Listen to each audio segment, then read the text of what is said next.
Ladies and gentlemen, please join me in welcoming our webcast viewers. My name is Willa Black, Director of the Canadian Club of Toronto, and your host. Viewers, thank you for joining us. As you know, our club provides a forum for local, national, and international thought leaders to share their ideas.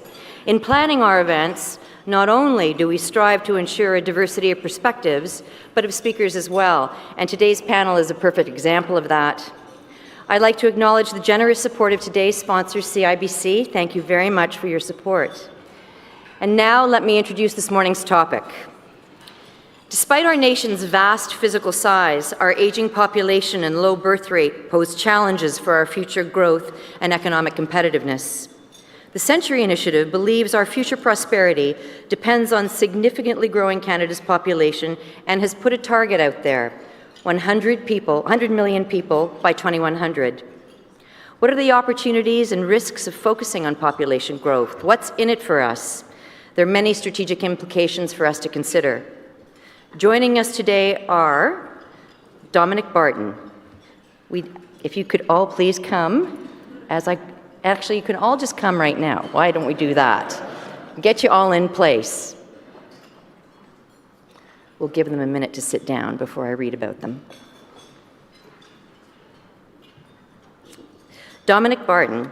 Mr. Barton is the Global Managing Partner of McKinsey & Company. He is also the Chair of the Canadian Minister of Finance's Advisory Council on Economic Growth. The Honourable Ahmed Hussen. Minister Hussen is a lawyer by training who entered federal politics in 2015. He was appointed as the Minister of Immigration, Refugees and Citizenship in January 2017. Goldy Hyder. Mr. Hyder is President and CEO of Hill & Knowlton Canada. Prior to joining Hill & Knowlton, he served as Director of Policy and Chief of Staff to the former Prime Minister and federal PC party leader, the Right Honourable Joe Clark. Sevaun Palvetzian. Ms. Palvetzian has been CEO at Civic Action for 4 years. Prior to Civic Action, she held several senior positions in the Ontario government. Mark Wiseman. Mark is a Senior Managing Director at BlackRock and previously served as President and CEO of the Canada Pension Plan Investment Board. And moderating this morning's discussion is Adrienne Batra, Editor-in-Chief of the Toronto Sun and 24 Hour Toronto. But first, we're delighted to have Mark Wiseman provide opening remarks. Mark is a co-founder and chair of the Century Initiative. And I'd like to take this opportunity to thank Mark and Marcia Moffat for sponsoring the youth and young leaders here today at the Ryerson Leadership Labs. I don't know where you are, but welcome. And after Mark concludes his remarks, we will launch right into our panel discussion. Mark, it is my pleasure to turn the Canadian Club podium over to you.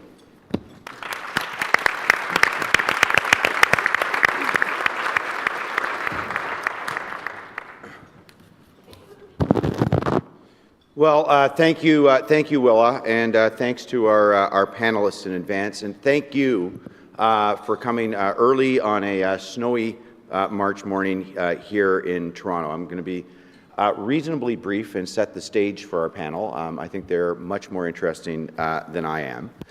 But I want to give you some context this morning. The context is about why Canada needs to be bigger. We don't mean geographically bigger, we mean bigger in terms of our population. Let's just look around the world. Japan is at a tipping point. By 2100, Japan will lose 34% of its population today. Their goal is to remain above 100 million, from nearly 140 million just a couple of years ago.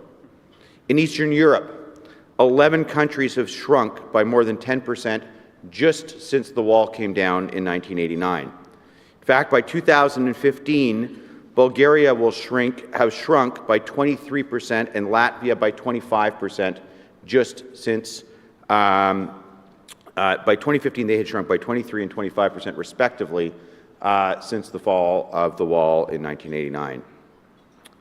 48 countries around the world, in fact, expect to see population declines by 2050. This will have a devastating impact on their economies, and many of them are still resisting immigration even in light of the cold, hard facts. Canada runs the risk of suffering the same fate.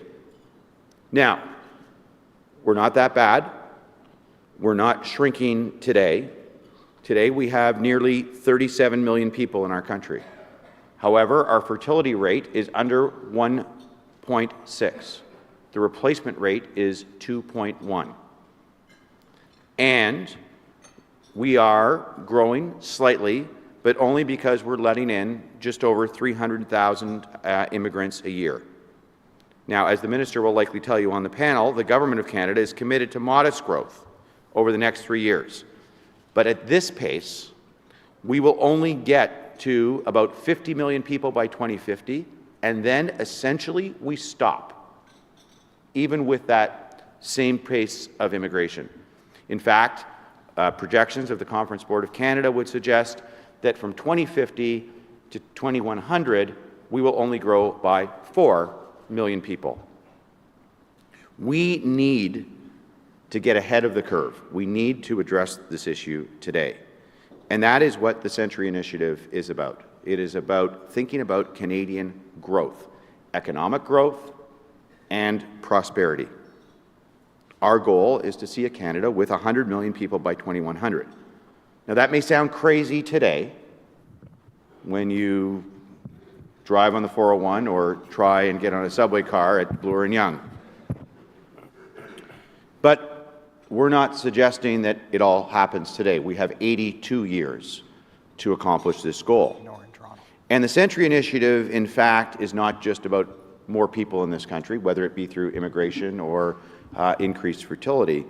It is about doing that in the context of a dynamic and innovative economy, successfully leveraging Canada's diversity, successfully leveraging our resources, and becoming more credible and more influential in the world.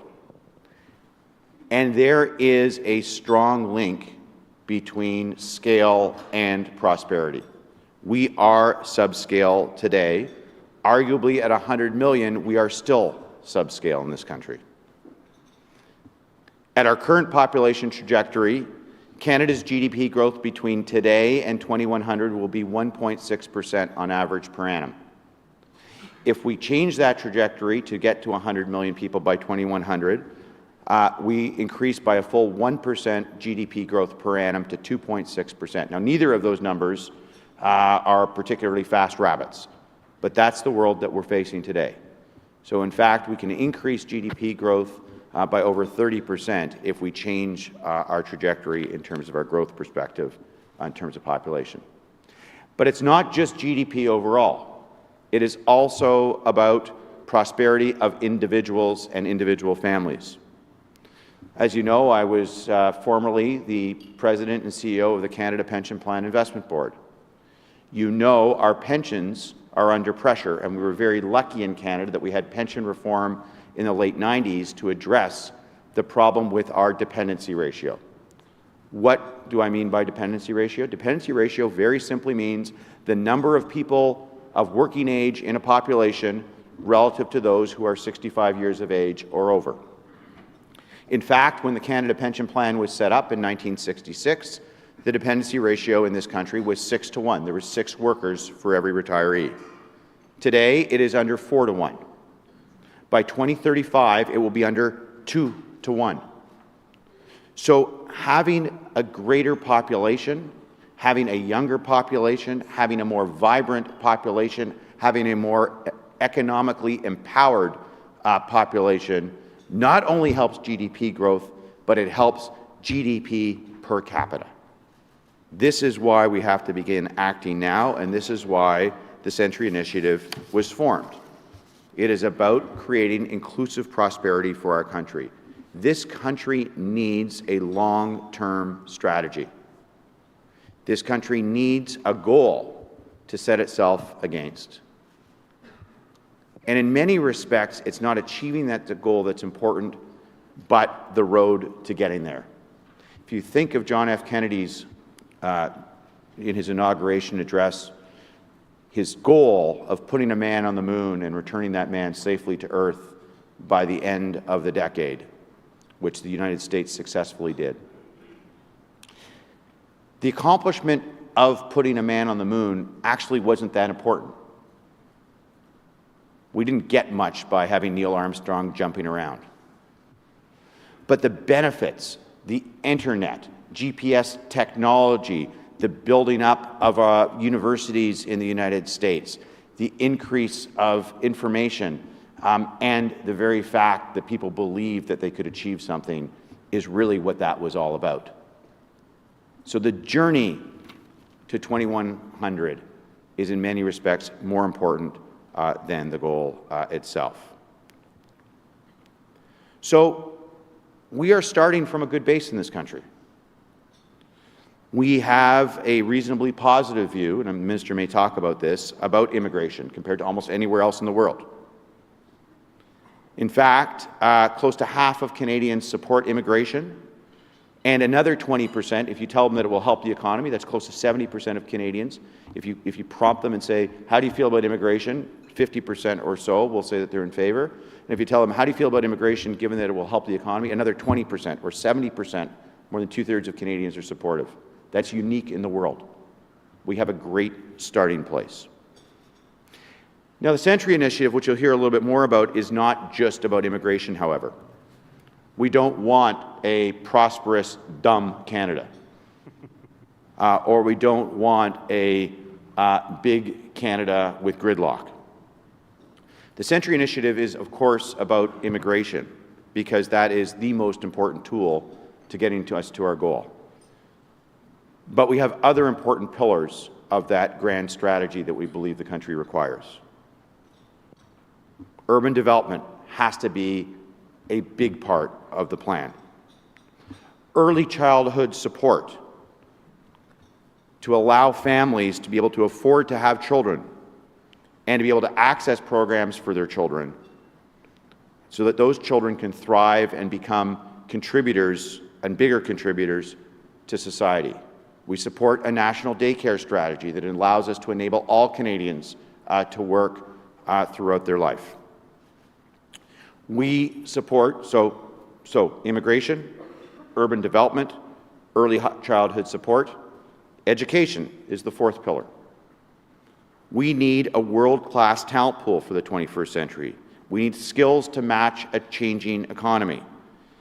And we need to have a positive approach to reskilling those who may be left behind as the country modernizes. And finally, our fifth pillar relates to employment and entrepreneurship. We need to have job opportunities, and we need to have entrepreneurs that are going to utilize the private sector to build the growth that we talked about in terms of both GDP and GDP per capita. So, this is what we're proposing: immigration, urban development, early childhood support, education, and employment and entrepreneurship. Now, we are doing some cool things. We're not just talking. And as Dominic Barton has said several times, in many respects, the Century Initiative is about being a do tank as opposed to being a think tank. So we are launching on Monday something called Thought Patterns that you'll hear a little bit more about. This is an innovative survey, and I use the term survey very loosely because it is interactive and it can be used to help form public policy. And its first iteration is on immigration, but we will be using it to support our other goals as well. So I'd encourage you to go to www.thoughtpatterns, all one word, .ca and try it out, and please share that link with others. Over the next year and beyond, the Century Initiative is planning to grow nationally, to publish, promote a vision of a bigger and better Canada, to make our case for population growth, to increase engagement, particularly with young people, and to work with others and other organizations in town halls and roundtables across the country so that we can bring tangible ideas forward for implementation. The time is now to seize the moment with a bold, responsible, and long-term approach to Canada.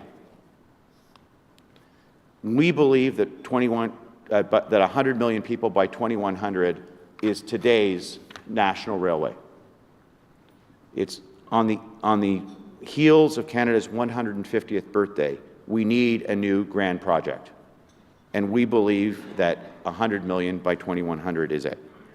So with that, I'm going to turn it over to my colleagues on the panel. And in addition, I also want to take this opportunity to welcome formally the new Chief Executive Officer of the Century Initiative, Sherry Austin. There's Sherry, who joined us.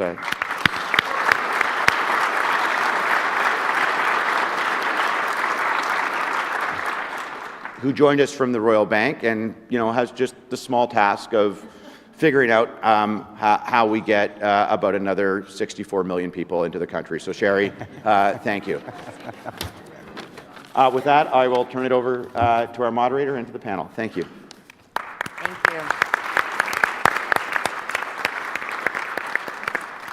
Good morning, everybody. Thank you very much for joining us this morning on what is, I think, a very important conversation that many Canadians aren't having. We probably should have. So we're happy to give you some ideas and thoughts about going into your March break with your kids and have this very important conversation with them about immigration patterns in Canada. We're fortunate enough to have the minister responsible here. And Mr. Minister, I'm going to put you to work right away and put you on the spot. Your government came out with a very large, very expensive budget this week. What in there actually specifically talks about such the initiatives that we're discussing today with respect to growing our country? How do you sustain that? And actually, how do we even pay for these sorts of things?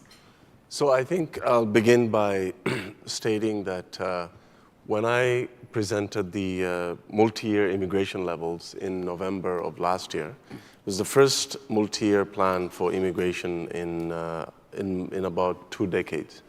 The reason for that is businesses, cities, provinces, community groups were saying that immigration is too important to have one-year plans. So we presented a 3-year plan to give them the flexibility to know what's coming up, but also to give us the flexibility to adjust from year to year. And that plan, when I presented it with cabinet approval and with the assurance that it'll be fully budgeted. And so I had the confidence that those numbers would be fulfilled. Now, they're very ambitious because when we took over government, I think the annual numbers were around 250,000 a year. So with the Syria initiative and just being more ambitious, we ramped that number up to 300,000, which was historic in 2016 and 2017. But this year, there's a gradual increase to 310, and then next year, 330, and then the year after that, 340. So almost 1 million immigrants, permanent residents, for the next 3 years. 60% of that is in the economic side of things, 20% family reunification, and then the rest, refugees and protected persons. So it's a very good balance. It's fully paid for, and it really addresses the needs of the country and tries as much as possible through the provincial nominee program, for example, to spread the benefits of immigration across the country, not just within the large cities.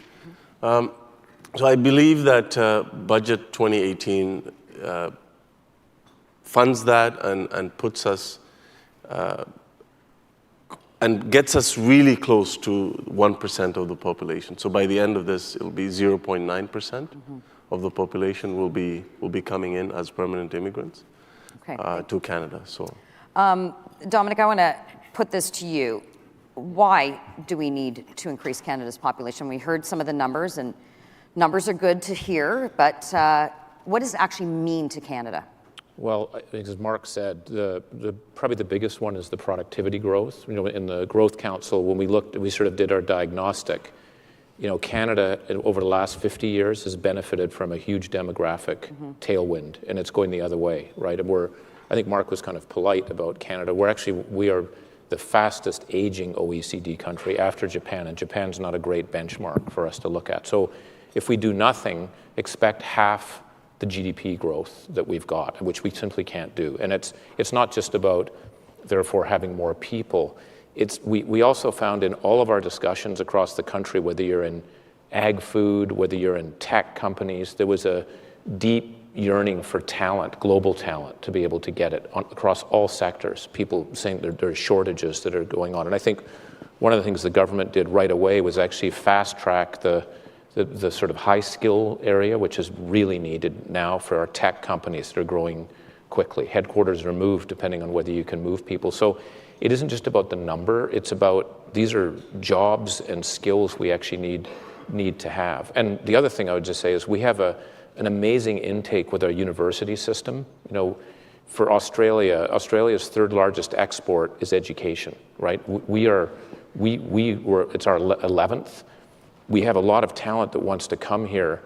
Why wouldn't we want them to be able to stay? Young talent that's highly educated to move in. And so it's for that range of reasons that we are very keen. You know, our number was higher. We wanted to go to 450,000, which shocked a few people. But again, we were happy that the government is moving it forward. We have to adjust because if people come in, they have to be able to have jobs. So we also looked at even also licensing. You've all heard the stories about the Iranian, neural scientist that's driving a taxi and so forth. And we've got to make sure that when people that do come in get absorbed. And I think there's a lot that's being done on that side. So. Okay.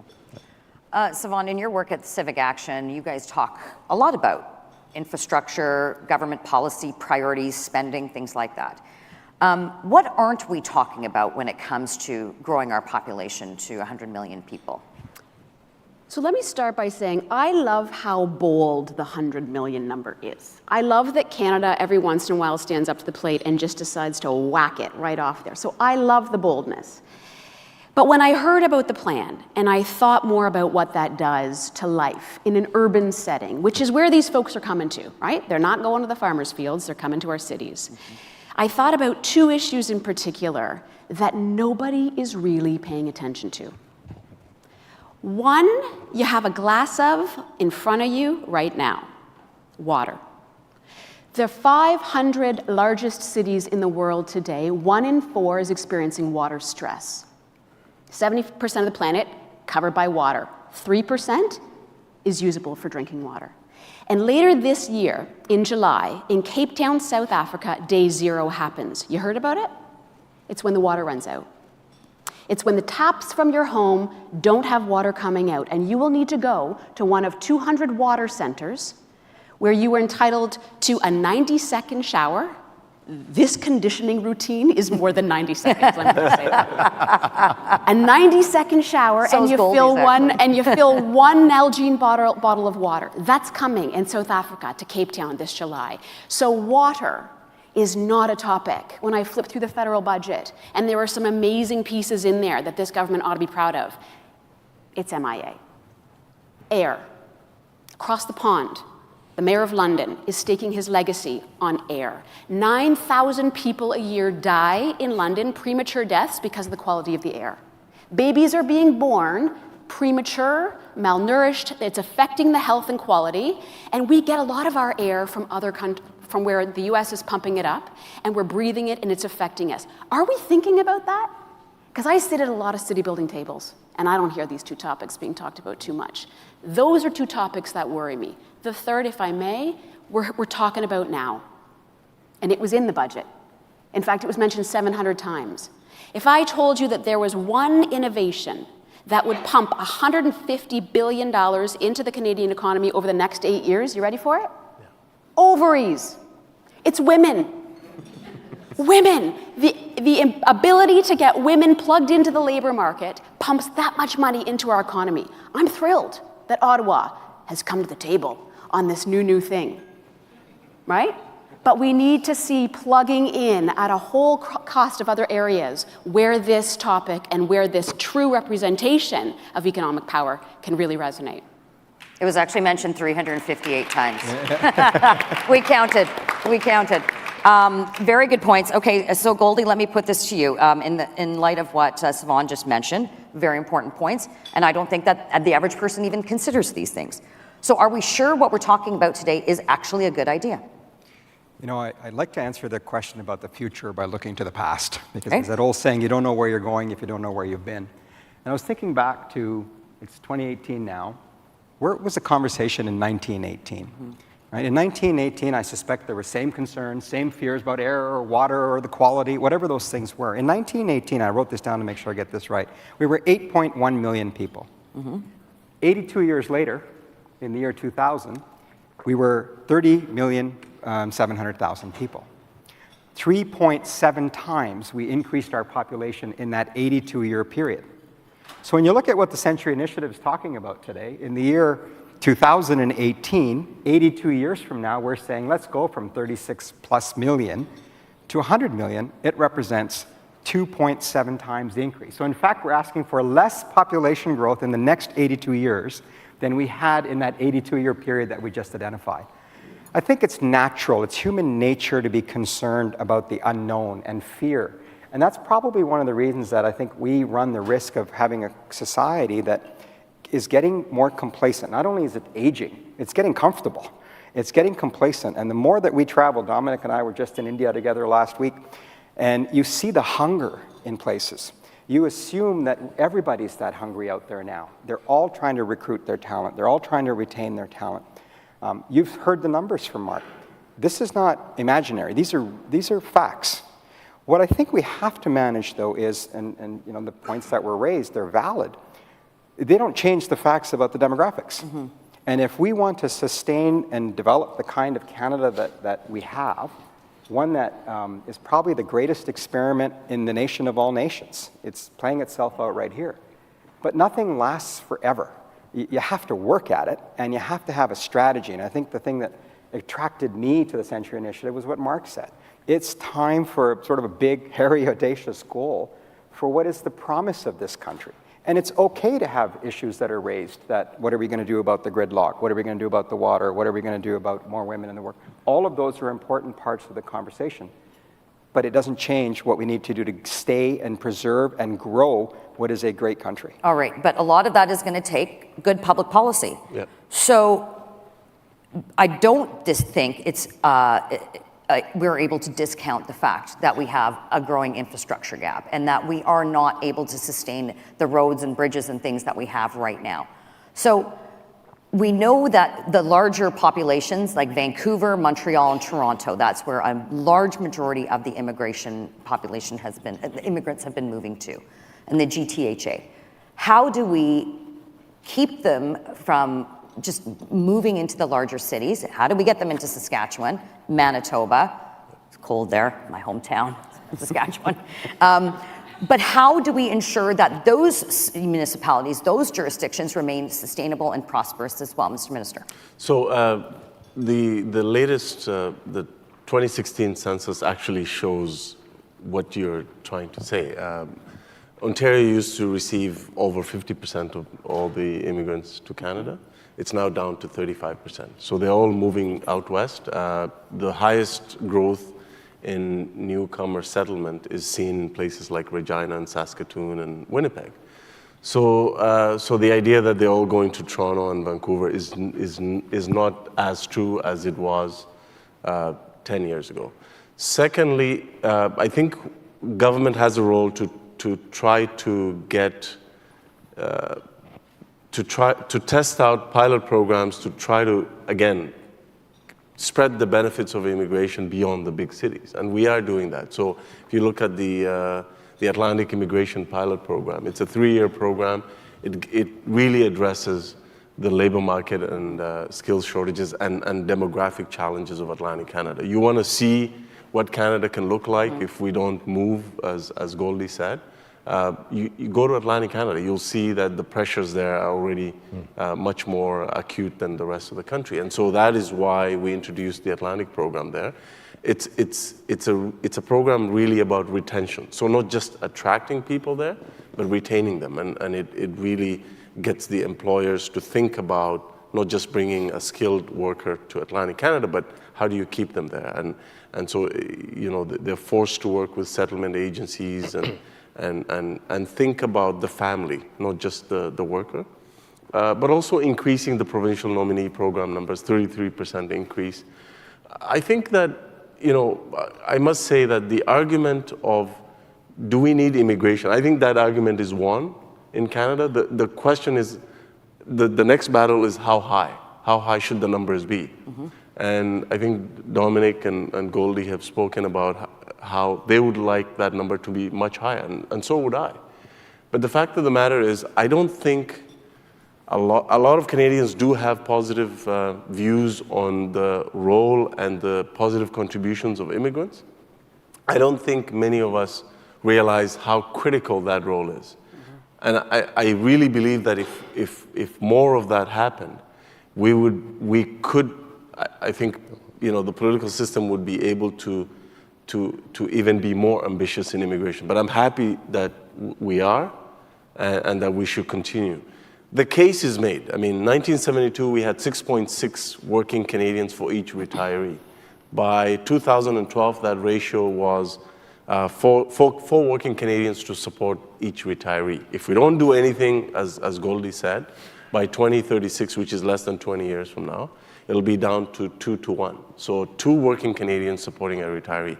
How are we going to maintain our much cherished social programs and maintain infrastructure?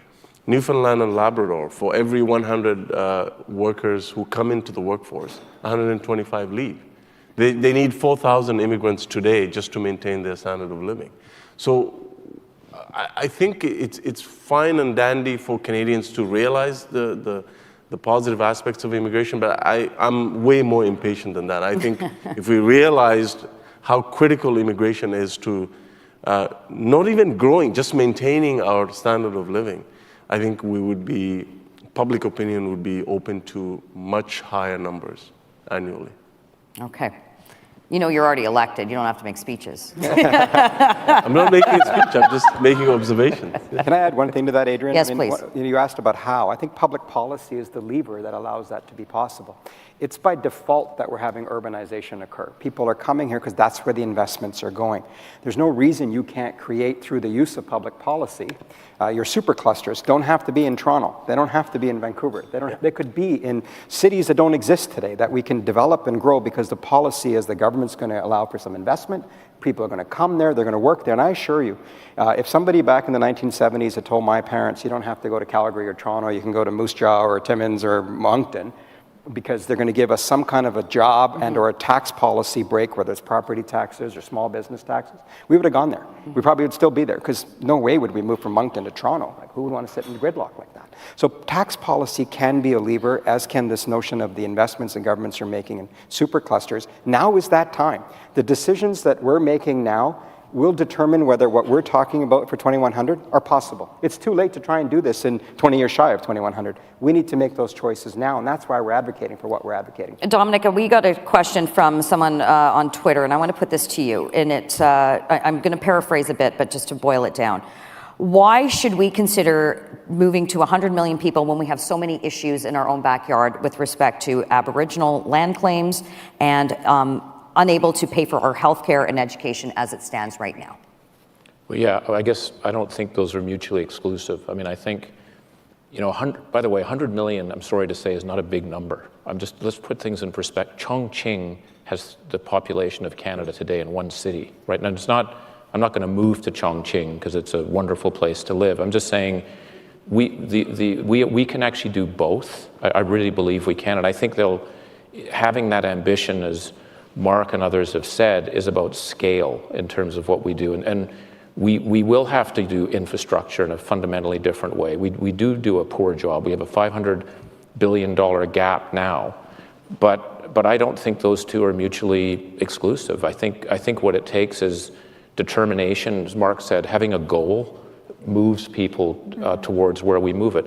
I find it ironic that a lot of our Canadian pension funds are funding infrastructure in places like Australia, Chile, and others because of the public policy that's there. And there's huge opportunities here for us to do it. We've got amazing organizations on water, leading companies on water that are doing work all around Asia. So I actually think they're not trade-offs. We can do both. They're serious issues, but we can do both. We should not accept infrastructure gridlock. It's not rocket science to figure that stuff out. You know what apparently is rocket science, though, which baffles me. So if you're having a dinner party and you want people to leave, you've run out of the wine, it's just the box stuff from the basement you've pulled up at this point. If you want to clear out a dinner party, you say, who wants to talk about governance? And then the coats come out and the Ubers get ordered and everybody heads out of your house. Let me tell you something. If we want to absorb any more people than we currently have, we need to figure out how to govern ourselves better. Let me give you an example. Cities, which are on the front lines of absorbing anybody that's born or anybody that arrives, okay, now manage 60% of public infrastructure and get about 10 cents of the tax dollar. You don't need an MBA, but we have some smart folks with them up here to do that math to realize that doesn't work. And legally, cities need to balance their budget. So where we're going to fund this infrastructure and how we're going to manage to get people in agreement on the infrastructure that we know ought to be built baffles me. 25 kilometers. Add the Bloor Bike Lane pilot, the King Street car pilot, the one-stop Scarborough subway. Add those three together, we're talking about 25 kilometers. People are losing their mind about 25 kilometers. We wanted this to be the new railway of the 21st century. 25 kilometers doesn't build you that far. Right. And we have seen councils across this country argue till they're blue in the face, re-debate, re-vote, re-study, re-EA, and we're getting nowhere. So if we want to live the ambition that all of us have in our hearts and in our business plans and in our vision statements, then my God, we need to figure out a new way to govern how we live. And we need to also see a next generation of leaders step up and willing to assume boldness as part of the job description when you take those roles on. I know a quicker way to get people out of your party. Don't talk about government, but talk about the Constitution. That'll do it. Constitution in my house is sacrosanct. No, that is a wonderful That's how you topic. need to do it. But let's go back to the Constitution. So when you look at the original framework that created Canada, cities were a footnote. There's more references to brothels than there are to cities in the foundation document that created this country. And cities are still the toddlers in the family of governance because the feds give the powers to the provinces, who in turn turn it over to the cities. Give it to the city. That's broken. Yeah. Dominic, there's a question directed specifically for you. Doesn't it fundamentally come down to jobs and job opportunities? How do we increase Canada's private innovation platform? Well, I think as we're all saying, we don't just want immigration if we're not able to create the jobs. And I think, first of all, there are a lot of unfilled jobs right now, and actually in some of the high-end and the more basic skill area. There's gaps. We heard about Atlantic Canada. I mean, there's just not the people that are there. But I think we do need to get our kind of flywheel going on how we can create more jobs faster. And I do think the supercluster idea, one of the winners is actually in Saskatoon. I was there last week, the protein supercluster, which I think is a really interesting idea. A lot of organizations from around the world would like to be participating in that because there's a center. And we need more growth capital because Canada, actually, we benchmark ourselves versus other countries. We're actually very good at coming up with ideas, literally one of the best in the world, top 3 in most categories. But what we're not very good at is turning those ideas into commercial, scalable businesses. We just stop. And that's where I think we've got to get that engine going, and that's growth capital. It's how we do our education and so forth. And again, I sometimes think having a big goal jolts you out of a system as opposed to incrementally crawling along and saying if you're really going to want to get to that level, you're going to have to think about some things differently. And the other part I just was is let's please look at what other places around the world. We may whine and complain about, and I understand the 25 kilometers, but it's that's just a joke. We should talk and say, is that serious? We're seriously going to I didn't know that, but we're going to put up with that stuff when people are doing this every day in their sleep in other parts of the world, and we're funding it. So I hope that by having a big ambition, it forces you to challenge orthodoxies and say, we have to do things fundamentally different, and that's part of the benefit. Welcome to Toronto, the world-class city. But it's also re-examining immigration as a tool for job creation for Canadians. You see examples of that over and over and over again. Not only in the high-tech field, but also in the low-skilled sector.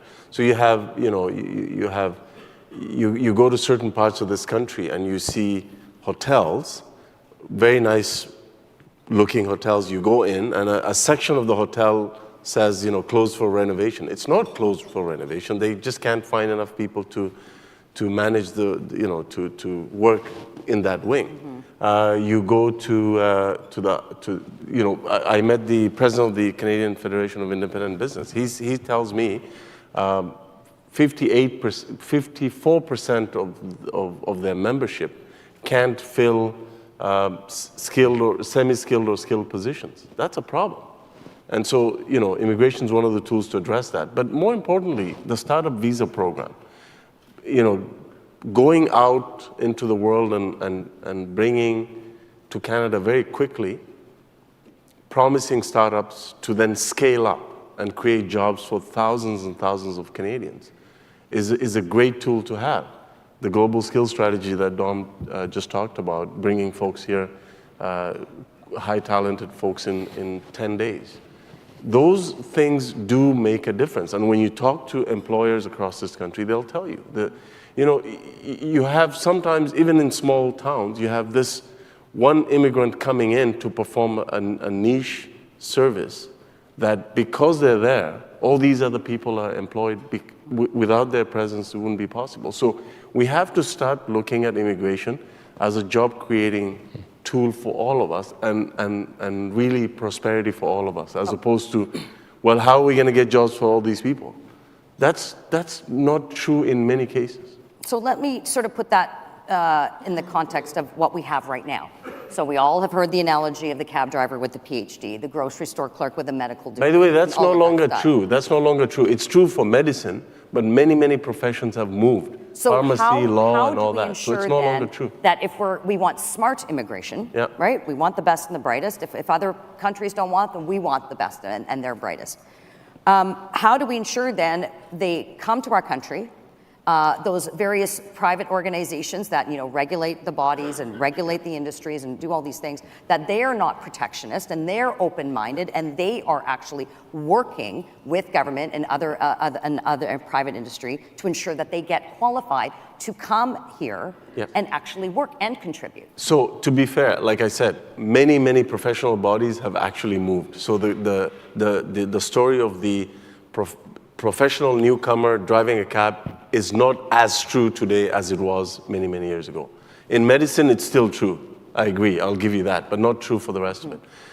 I think that the professional bodies have to be more enlightened, but I think there is a role for government, and there's a strategy that a lot of you haven't probably heard of that was in the last budget, the targeted employment strategy for newcomers. This is targeted to professional newcomers. And it starts with pre-arrival services, because a lot of newcomer professionals have told us, look, don't tell us what we need to do to get licensed when we land in Canada, tell us before we get here. So that, because when we are trying to come to Canada, we have something that we won't have as much when we get there, which is time.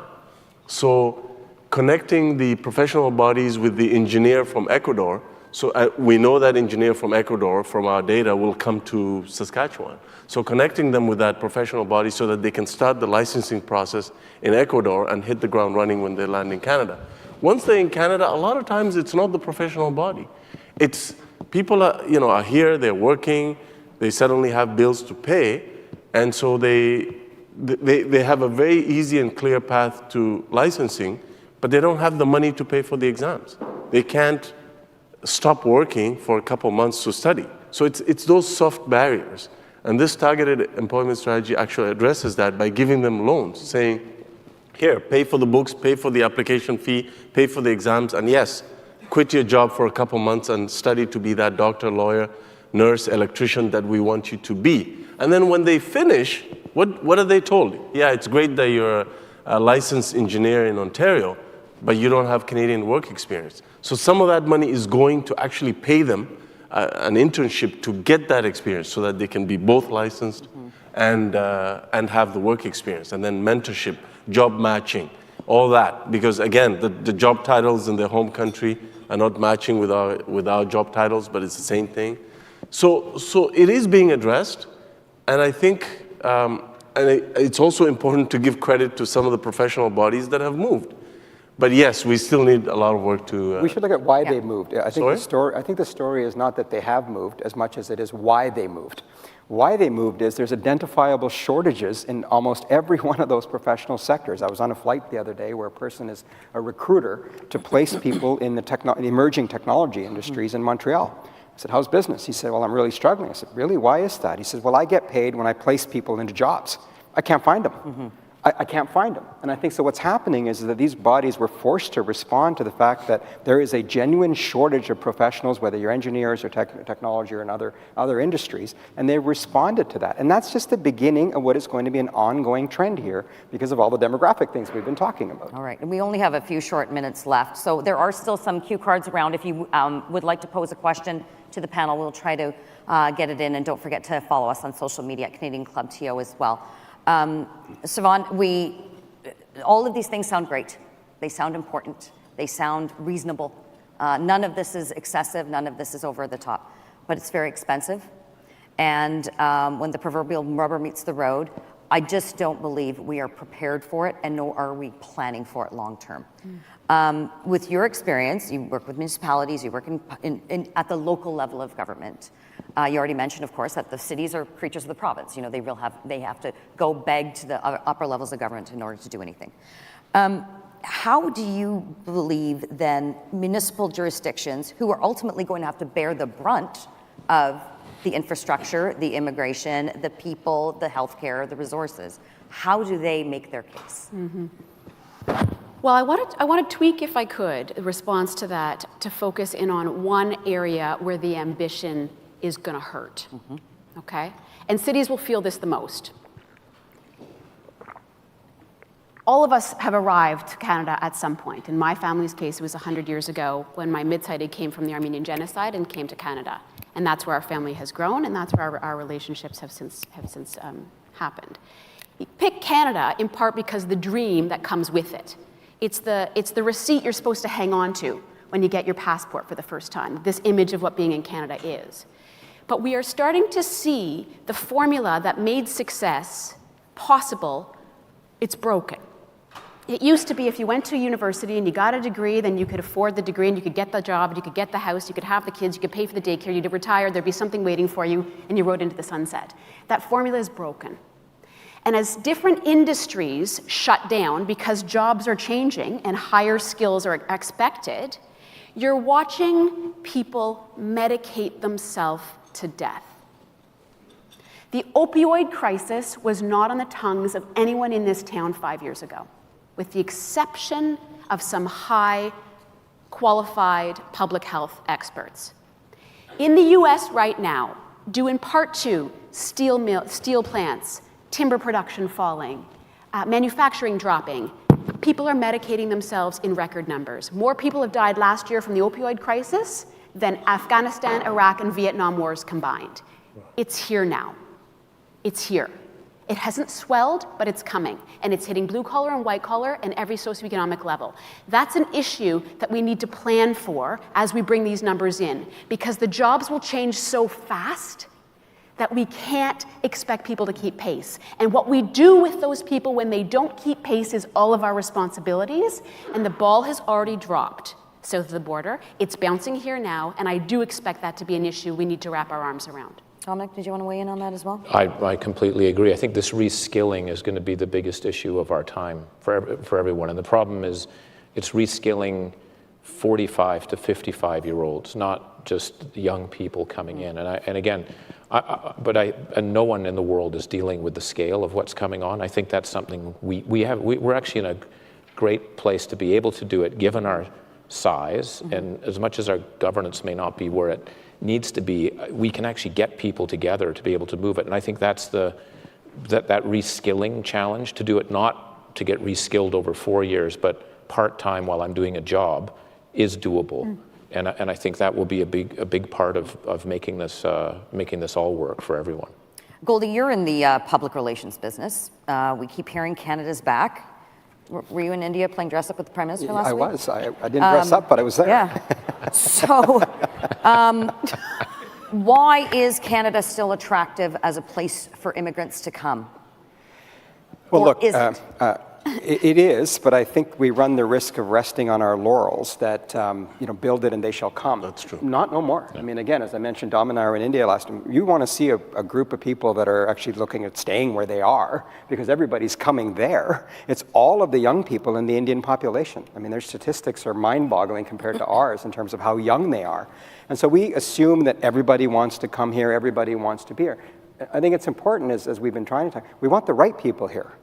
And to attract those right people, you have to have a brand that goes beyond nice, goes beyond cool, or nice socks or great hair. It's got to go beyond that. It's got to go to, are we entrepreneurial? Are we creative? Are we business friendly? Do we have a society in which people can come and have their careers and their ambitions and their passions realized? We need to show that. And there is a risk here that we rest on our brand of, we're great. That's not enough. There's a lot of great places in the world now, and I think the competition for talent has become so, I mean, you've seen it, and others have seen it. It's come to a place where, and we're seeing examples of this now. We have a challenge based on our competitiveness, based on our productivity, and people, when they're choosing a place to come, they do their homework. They're doing their homework. I mean, I know that stat about the retiree 2-to-1. That doesn't excite me to want to move here. Right? That makes me feel like I'm coming here to help all of us in this room retire. That's not why I want to move here. And so we have to do something about those things. And so I think you look at Australia. Spent $100 million on going out and rebranding itself. It resulted in greater tourism, greater foreign students, greater foreign investment, trade deals with other nations. You have to act. My only concern is, are we waiting for a crisis in Canada? Because we're just too comfortable, we're just too complacent. My dad likes to say the definition of long-term planning in Canada is, what are you doing this weekend? And I think we need to get past that in a hurry.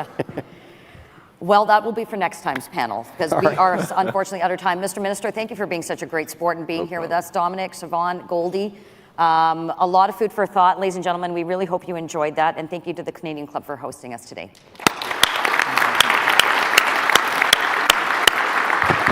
Thank you, Adrienne. So distinguished speakers, fantastic panel. It was really a great way to start the day. On behalf of the Canadian Club of Toronto, thank you for inspiring us with your bold vision for Canada, and thank you so much, Adrienne, for your exceptional moderating skills, for keeping track of the conversation, which went off in all kinds of fabulous directions, and your insightful and challenging questions. You didn't hold back, and we appreciate that. We may be a small country by population size, but as Dominic pointed out, we're big on ideas. Top 3 in the world, I did not know that. And the Century Initiative reminds us that we have an opportunity to act boldly, to realize the vision set out before us this morning, and in Mark's words, the next national railway, the next grand project. Immigration contributes to productivity growth, economic growth, supports social programs, it's all connected. And we applaud the Century Initiative for framing a discussion so elemental and critical to future generations of Canadians, the promise of this country. We all look forward to hearing more about this do tank in the months and years ahead. So thank you very much. Before we conclude, here are some highlights of upcoming club events. On Tuesday, March 6th, the Canadian Club will present a timely panel discussion on workplace sexual harassment and how to navigate a path forward in the wake of the Me Too movement. And on the following day, Wednesday, March 6th, the Honourable Peter Miltson, Ontario's Minister of Housing, will speak to us about Ontario's Fair Housing Plan. To order your tickets or to learn more about the club, please visit our website at canadianclub.org. You can also join the conversation via Twitter and Instagram, following us at Canadian Club TO. We would also like to thank MediaEvents.ca, Canada's online event space, and VBC for live streaming today's event. And another round of thanks to today's sponsor, CIBC. Thank you so much, panel. It was a fantastic morning, very provocative discussion. We were thrilled to have you. And thanks to all of you for attending at this very early hour. We hope you have a great day.